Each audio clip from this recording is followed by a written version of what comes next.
வணக்கம். இது உங்கள் ஜாப் 360 தமிழ். நம்ம இந்த வீடியோவில் என்ன பார்க்க போகிறோம்னா, டிஎன்யூஎஸ்ஆர்பி டெக்னிக்கல் எஸ்ஏ எக்ஸாமுக்கான நோட்டிஃபிகேஷன் நமக்கு மேலே வரப்போகுது. இப்போ அதில் எல்லாருக்குமே இருக்கிற டவுட் என்னென்னா, ஏஜ் லிமிட், எஜுகேஷன் குவாலிஃபிகேஷன் என்ன இருக்கும்? இந்த வருஷம் எஜுகேஷன் குவாலிஃபிகேஷன் மாற்றிருக்காங்க. ஸோ எஜுகேஷன் குவாலிஃபிகேஷன் என்ன இருக்கும், அது கூடவே ஏஜ் லிமிட்டில் நிறைய டவுட்ஸ் இருக்குது. அதை பற்றின ஏஜ் லிமிட் என்ன, எஜுகேஷன் குவாலிஃபிகேஷன் என்ன, அது கூடவே எக்ஸாமை பற்றின டீட்டெயில்ஸ், எக்ஸாம் எப்படி இருக்கும், சிலபஸ் என்ன இருக்கும், எக்ஸாம் பேட்டர்ன் என்ன இருக்கும், அது கூடவே ஃபிசிக்கல் மெஷர்மெண்ட் டெஸ்ட் எப்படி இருக்கும் அப்படின்ற எல்லா டீட்டெயிலுமே இதில் பார்க்க போகிறோம். அதுக்கு முன்னாடி இம்பார்ட்டண்டான என்ன விஷயம்னா, இந்த டெக்னிக்கல் எஸ்ஏ எக்ஸாமை பொறுத்தளவுக்கு நமக்கு ஃபிசிக்கல்ன்றது கிடையாது. ஸோ யாரெல்லாம் எக்ஸாம் நல்லா கிளியர் பண்ணி, அதாவது ரிட்டன் எக்ஸாம் நல்லா கிளியர் பண்ணுறீங்களோ அவங்களுக்கே மார்க் அடிப்படையில் இதுக்கான போஸ்டிங் அலாகேட் ஆயிரும். அது மட்டும் இல்லாமல் இதில் ஃபிசிக்கல் கிடையாது அப்படின்றதுனால எக்ஸாம் கொஞ்சம் நார்மலாக மாட்ரேட்டான லெவலில் தான் இருக்கும். ரிட்டன் எக்ஸாமுக்கு அப்புறம் நமக்கு வைவா, அதாவது இன்டர்வியூ இருக்கும். இன்டர்வியூக்கு அப்புறம் ஸ்பெஷல் மார்க்ஸு, என்சிசி மார்க்ஸ்லாம் வச்சுருப்பாங்கல்ல, அதுக்கு 5 மார்க். டோட்டலாக இதுக்கு 100 மார்க்ஸ் எக்ஸாம் வைப்பாங்க. இப்போ இந்த எக்ஸாமை பற்றின ஃபுல் டீட்டெயிலுமே இந்த வீடியோவில் ஃபுல்லாக பார்க்கலாம். அதுக்கு முன்னாடி இந்த மாதிரி யூஸ்ஃபுல்லான டிஎன்யூஎஸ்ஆர்பிக்கான அடுத்தடுத்த அப்டேட் தெரிஞ்சுக்கிறதுக்கு நம்ம சேனலை சப்ஸ்கிரைப் பண்ணி வச்சுக்கோங்க. கூடவே பெல் ஐக்கானில் ஆல் செட் பண்ணி வச்சிட்டிங்கன்னா நான் போடுற இம்பார்ட்டண்டான அப்டேட் நியூஸ் உங்களுக்கு வரும். இப்போ வாங்க வீடியோக்குள்ளே போகலாம். டிஎன்யூஎஸ்ஆர்பி டெக்னிக்கல் எஸ்ஏ இதுக்கான ஃபஸ்ட்டு ஏஜ் லிமிட்டை பற்றி பார்க்கலாம். ஏஜ் லிமிட்டை பொறுத்தளவுக்கு யூஆராக இருந்தீங்கன்னா 20லேருந்து 30 வயசு வரைக்கும், ஓபிசியாக இருந்தீங்கன்னா 20லேருந்து 32 வயசு வரைக்கும் இருக்கலாம். எஸ்சி, எஸ்டி, எஸ்சிஏ இவங்க 20லேருந்து 35 வயசு வரைக்கும் இருக்கலாம். விடோக்கு 20லேருந்து 37 வயசு, எக்ஸ் சர்வீஸ்மேன் 47 வயசு வரைக்கும் எழுதலாம். அது கூடவே டிரான்ஸ்ஜெண்டர், இதில் நான் கொடுக்கல. டிரான்ஸ்ஜெண்டருமே இதே வயசு தான். எஸ்சி, எஸ்டி, எஸ்சிஏ இவங்களுக்கு 20லேருந்து 35 வயசு இருக்கலாம். அதே தான் டிரான்ஸ்ஜெண்டருக்குமே வரும். இந்த ஏஜ் லிமிட்டை பொறுத்தளவுக்கு இந்த வருஷம் டெக்னிக்கல் எஸ்ஏ எக்ஸாமுக்கு மட்டும்தான் இந்த ஏஜ் லிமிட் இருக்கும். அதை தவிர்த்துட்டு தாலுக் எஸ்ஐக்கோ பிசிக்கோ இந்த ஏஜ் லிமிட் இருக்குமான்னு கேட்டிங்கன்னா கண்டிப்பாக இருக்காது. 2026 டெக்னிக்கல் எஸ்ஏ எக்ஸாமுக்கு மட்டும் தான் இந்த ஏஜ் லிமிட். அதே இது நார்மலாக தாலுக் எஸ்ஐயாக இருக்கட்டும், ஃபிங்கர் பிரிண்ட்டாக இருக்கட்டும், இது எதுக்குமே இந்த ஏஜ் லிமிட் கரெக்டாக இருக்காது. அதுக்கு ஏஜ் லிமிட்டே ஃபுல்லாகவே டிஃப்ரெண்ட் ஆகும். ஏன்னா செப்டம்பர் மாதத்தை தாண்டி நோட்டிஃபிகேஷன் வரதுனால அதுக்கான ஏஜ் லிமிட் மாறும்.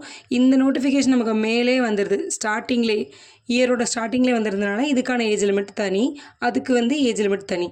ஸோ அதுக்கான நோட்டிஃபிகேஷனுக்கான வீடியோ போடும்போது நான் அந்த ஏஜ் லிமிட் என்ன அப்படின்றதுலையும் எக்ஸ்பிளைன் பண்ணி வீடியோ மேக் பண்ணி போடுறேன். இப்போ இந்த ஏஜ் லிமிட்லாம் எல்லாருக்குமே கரெக்டாக இருக்கும்.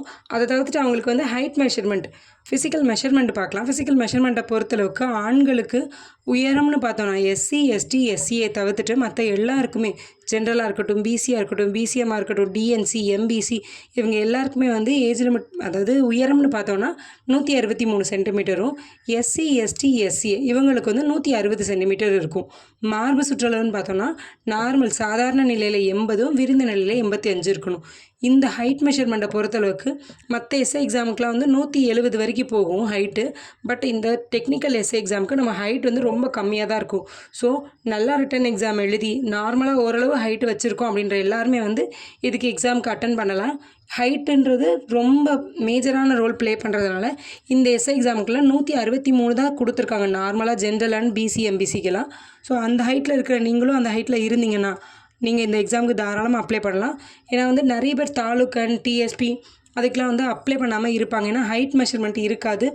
சில பேர்லாம் ஏஆர்என் தாலுக் எஸ்ஐக்கெலாம் எழுதுவாங்க, பட் ஹைட் மெஷர்மெண்ட்லேயே வெளியே வந்துடுவாங்க. அவங்க நல்லா எக்ஸாம் எழுதி நல்ல மார்க் வச்சுருந்தாலும் அவங்களால செலக்ட் ஆக முடியாது. அப்படிப்பட்டவங்களுக்கு இந்த எஸ்ஐ எக்ஸாம் ரொம்ப யூஸ்ஃபுல்லாக இருக்கும். இப்போது இதுக்கான பெண்களுக்கான ஹைட் மெஷர்மெண்ட் பார்க்கலாம். பெண்களுக்கு எஸ்சி, எஸ்டி, எஸ்சிஏ இவங்களை தவிர்த்துட்டு மற்ற கம்யூனிட்டியை சேர்ந்த எல்லா பெண்களுக்கும் 154 சென்டிமீட்டர் இருக்கணும். இதில் ஓபிசின்னு சொல்கிற BC, MBC, DNC, BCM, general இவங்க எல்லாருக்குமே 154 சென்டிமீட்டரும். அதே இது எஸ்சி, எஸ்டி, எஸ்சிஏ இவங்களுக்கு 152 சென்டிமீட்டர் இருக்கணும். பெண்களுக்கு செஸ்ட் மெஷர்மெண்ட்லாம் கிடையாது.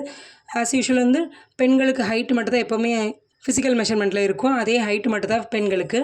நெக்ஸ்ட்டு இப்போ ஏஜ் லிமிட் தெரிஞ்சிருச்சு, ஹைட் குவாலிஃபிகேஷன் தெரிஞ்சது. இதுக்கப்புறம் இம்பார்ட்டண்டாக நமக்கு தெரிய வேண்டியது என்னென்னா எஜுகேஷன் குவாலிஃபிகேஷன். எஜுகேஷன் குவாலிஃபிகேஷன் என்னென்னு தெரிஞ்சால் தான் இதுக்கு அப்ளை பண்ண முடியும். எஜுகேஷன் குவாலிஃபிகேஷனை பொறுத்தளவுக்கு போன வருஷம் நோட்டிஃபிகேஷன் வரைக்கும் நமக்கு இசி டிபார்ட்மெண்ட் மட்டும் தான் கொடுத்துருந்தாங்க. இதுக்கான எஜுகேஷன் குவாலிஃபிகேஷனில் வருவாங்க. பட் இந்த வருஷம் நமக்கான நோட்டிஃபிகேஷன் சேஞ்ச் பண்ணி எஜுகேஷன் குவாலிஃபிகேஷன் எல்லாத்தையுமே சேஞ்ச் பண்ணியிருக்காங்க. எக்ஸாம் பேட்டர்ன் வரைக்கும், எக்ஸாமோட மார்க்ஸ் வரைக்குமே சேஞ்ச் பண்ணியிருக்காங்க இந்த வருஷம். எஜுகேஷன் குவாலிஃபிகேஷனை பொறுத்தளவுக்கு பிஇ, பிடெக், எம்இ, எம்டெக் இதில் எந்த ஸ்ட்ரீம் படிச்சிருக்கணும்னு பார்த்தோன்னா EC department, CSC department, artificial intelligence, IT, next data science இதெல்லாம் நீங்கள் முடிச்சிருந்தீங்கன்னா நீங்கள் தாராளமாக டிஎன்யூஎஸ்ஆர்பி டெக்னிக்கல் எஸ்ஏ எக்ஸாமுக்கு அப்ளை பண்ணலாம். இதை தவிர்த்துட்டு வந்து எந்த டிபார்ட்மெண்ட் படிச்சிருந்தாலும் பிஇயாக இருக்கட்டும், பிடெக்காக இருக்கட்டும், வேறு எந்த டிபார்ட்மெண்ட் படிச்சிருந்தாலும் அவங்களுக்கு வந்து இதில் குவாலிஃபிகேஷன் கிடையாது.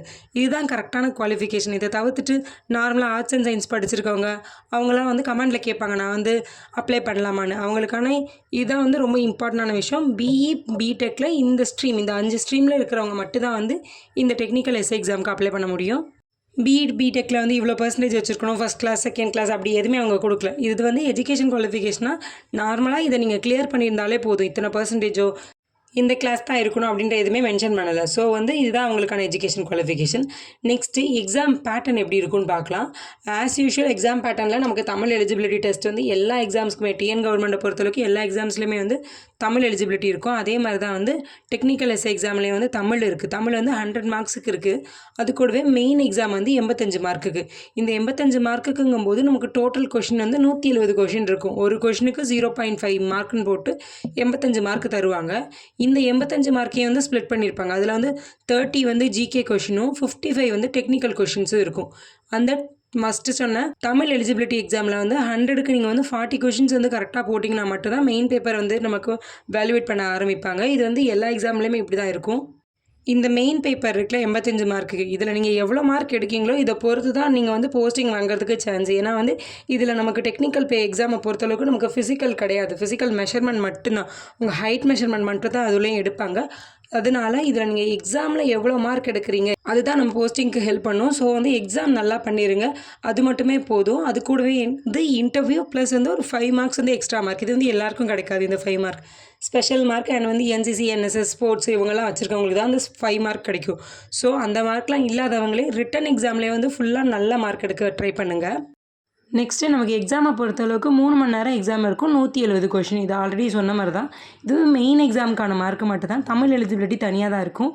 மெயின் எக்ஸாமுக்கு 3 ஹார்ஸ் 170 கொஷின்ஸ் இருக்கும். ஒரு கொஷினுக்கு 0.5 மார்க்குன்னு போட்டு டோட்டல் மார்க் நமக்கு வந்து ரிட்டன் எக்ஸாமில் 85 மார்க் தருவாங்க. நெக்ஸ்ட் இந்த வீடியோவில் எக்ஸாம் பேட்டர்ன் எப்படி இருக்கும், சிலபஸ் எப்படி இருக்குன்னு பார்க்கலாம். எக்ஸாம் பேட்டர்னை பொறுத்தளவுக்கு ஓப்பன் அண்ட் டிபார்ட்மெண்ட் கோட்டா 2 வந்து சிலபஸ் வந்து சேமாக தான் இருக்கும். அது கூடவே வந்து எக்ஸாமும் வந்து சேமாக தான் கண்டக்ட் பண்ணுவாங்க. ஸோ டிபார்ட்மெண்ட் கோட்டாக்கு ஒரு சிலபஸ்ஸு, நெக்ஸ்ட் ஓப்பன் கோட்டாக்கு ஒரு சிலபஸ் அப்படின்றதெல்லாம் கிடையாது. நீங்கள் டிபார்ட்மெண்ட் கோட்டாவில் இருந்தீங்கன்னா அவங்க கொடுத்துருக்க எஜுகேஷன் குவாலிஃபிகேஷனை மீட்டப் பண்ணிச்சுன்னா நீங்களுமே வந்து இதுக்கு எக்ஸாமுக்கு அப்ளை பண்ணலாம். ஆஸ் யூஷுவல் வந்து ஓப்பன் அண்ட் டிபார்ட்மெண்ட் 2 வந்து ஒன்று போல் தான் வந்து எக்ஸாம் கண்டக்ட் பண்ணுவாங்க. நெக்ஸ்ட்டு சிலபஸ் பார்க்கலாம். சிலபஸை பொறுத்தளவுக்கு தமிழ் எலிஜிபிலிட்டியில் நார்மலாக அப்ஜெக்டிவ் டைப் தான் 1 மார்க் தான். அதுவுமே வந்து 10th ஸ்டாண்டர்ட் லெவல் படித்தாலே போதும். 100 கொஷின் 100 மார்க்குக்கு வந்து கண்டக்ட் பண்ணுவாங்க. இது வந்து 1 hour 40 minutes நடக்கும் இந்த தமிழ் எலிஜிபிலிட்டி டெஸ்ட்டை பொறுத்தளவுக்கு. இதில் நீங்கள் மேக்ஸிமம் எவ்வளோ மார்க்னாலும் எடுக்கலாம். கண்டிப்பாக மினிமமாக 40 மார்க்குக்கு மேலே இருந்தால் மட்டும்தான் நீங்கள் இதில் செலக்டும் ஆக முடியும். நெக்ஸ்ட் பேப்பர் உங்களுக்கு வந்து அவங்க கரெக்ஷன் பண்ணவே ஆரம்பிப்பாங்க. ஸோ தமிழ் எலிஜிபிலிட்டி தானே அப்படின்னு யாருமே இருந்துடாதீங்க. நிறைய பேர் டெக்னிக்கல் நல்லா படிச்சிருப்பீங்க. தமிழ் எலிஜிபிலிட்டியில் வந்து நார்மலாக 39 மார்க் எடுத்தால் கூட நீங்கள் டெக்னிக்கல் பேப்பர் வந்து திருத்த மாட்டாங்க. ஸோ தமிழ் எலிஜிபிலிட்டியை நல்லா பண்ணிடுங்க.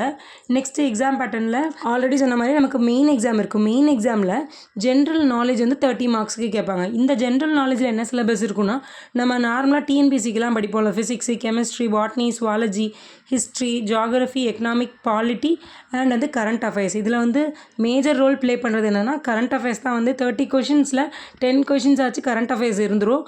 மற்ற இருக்கிற எல்லாமே வந்து டோட்டலாக சேர்த்து 20 கொஷின்ஸ் இருக்கும். ஸோ இதான் வந்து பார்ட் ஏ. 30 மார்க்ஸ்க்கு இந்த பார்ட் ஏ வந்து கண்டக்ட் பண்ணுவாங்க.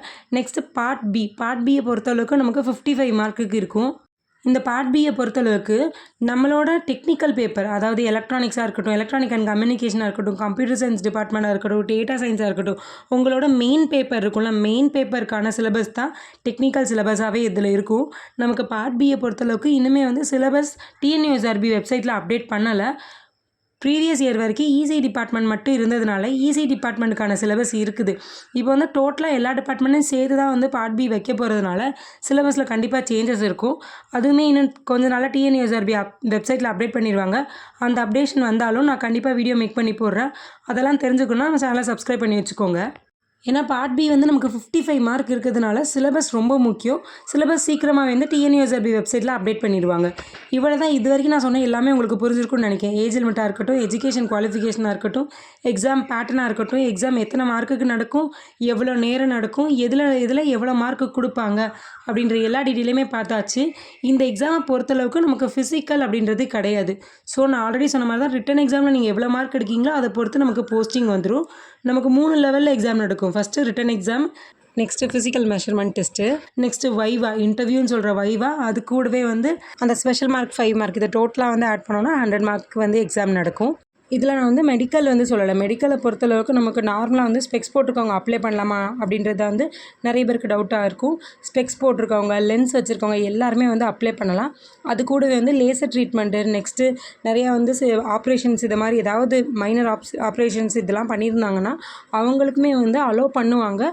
பட் அந்த ஆப்ரேஷன் அண்ட் வந்து லேசர் ட்ரீட்மெண்ட் இவங்க ரெண்டுத்துக்குமே வந்து ஸ்பெஷலாக சில இடத்துல வந்து மெடிக்கல் நடக்கும்.